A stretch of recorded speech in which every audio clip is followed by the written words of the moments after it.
उत्तर प्रदेश का सास दामाद वाला केस अभी लोग भूल भी नहीं पाए, लेकिन उससे पहले ही उत्तर प्रदेश के ही बदायूं से एक ऐसा मामला सामने आ गया है जिसने रिश्तों की मर्यादा, सामाजिक ढांचे और पारिवारिक भरोसे तीनों को ही झकझोर कर रख दिया। ये कोई फिल्मी कहानी नहीं बल्कि हकीकत है, जहां एक महिला को अपने ही समधी से प्यार हो जाता है, बेटी के ससुर से इश्क, और फिर जो हुआ वो पूरे मोहल्ले में चर्चा का विषय बन गया। ये महिला कोई आम औरत नहीं थी, वो एक माँ थी, एक पत्नी थी, एक बहू थी। लेकिन जब दिल किसी पर आ जाए तो रिश्तों की दीवारें शायद कागज की तरह उड़ ही जाती हैं। इस महिला ने भी कुछ ऐसा ही किया। अपनी ही बेटी के ससुर यानी अपने समधी के साथ वो भाग निकली, वो भी तीसरी बार। इसका पति ट्रक ड्राइवर है, महीने में 1-2 बार ही घर आता है और पत्नी को हमेशा जरूरत के हिसाब से पैसे भेजता है। उसे क्या पता था कि उसके जाने के बाद उसके घर में कोई और रात के 12 बजे आने लगा है। मोहल्ले वाले कहते हैं कि रात के 12 बजे समधी आता था और सुबह 4 बजे निकल जाता था। कई बार दोनों को समझाया भी गया, लेकिन दोनों पर मोह का ऐसा बुखार था कि कुछ असर ही नहीं पड़ा।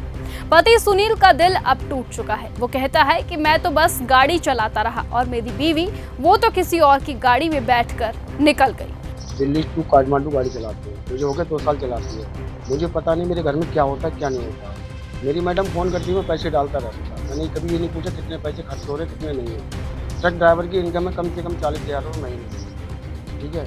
उसके बाद में मेरी पीठ पीछे क्या चल रहा है क्या नहीं चल रहा है इसके बारे में जानकारी नहीं है। जब जानकारी पड़ी मैंने कहा मैं घर आके बताऊंगा, ठीक है।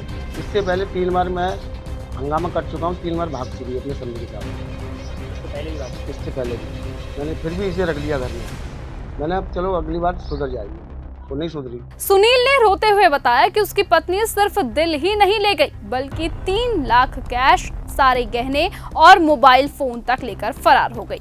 इतना ही नहीं, मोहल्ले वालों ने बताया कि एक बार समधी की पत्नी ने खुद दोनों को रंगे हाथों पकड़ा था। उस दिन जमकर हंगामा भी हुआ था, लेकिन फिर भी न समधन मानी न ही समधी। मोहल्ले वालों ने समझाया, पुलिस तक मामला गया, लेकिन मोहब्बत की रफ्तार इतनी तेज थी कि हर बार दोनों साथ भाग खड़े हुए। बात यहीं खत्म नहीं होती।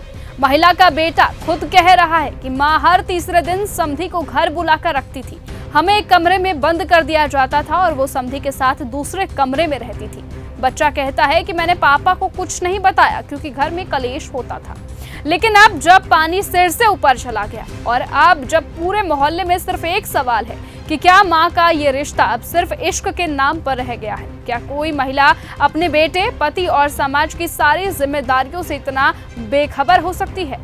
दातागंज कोतवाली पुलिस को शिकायत मिल चुकी है। सीओ के तिवारी ने कह दिया है कि प्रार्थना पत्र के माध्यम से मामला दर्ज कर लिया गया है।